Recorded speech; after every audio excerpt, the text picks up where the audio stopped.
It was something the world could cheer about. 195 nations approving a deal to halt global warming.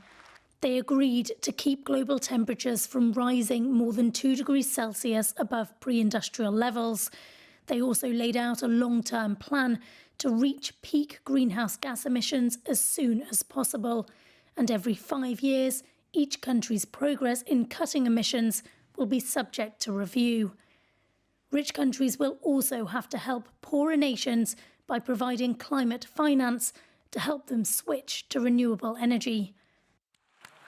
4 months later in New York, 175 countries signed the accord. But there was another step before the Paris Treaty could take effect. At least 55 countries, accounting for at least 55% of global emissions, needed to ratify the deal.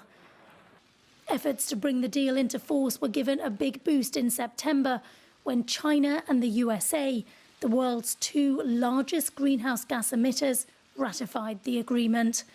The following month, the European Union did the same. That pushed the accord past the required threshold, meaning the climate change agreement would come into force on November the 4th.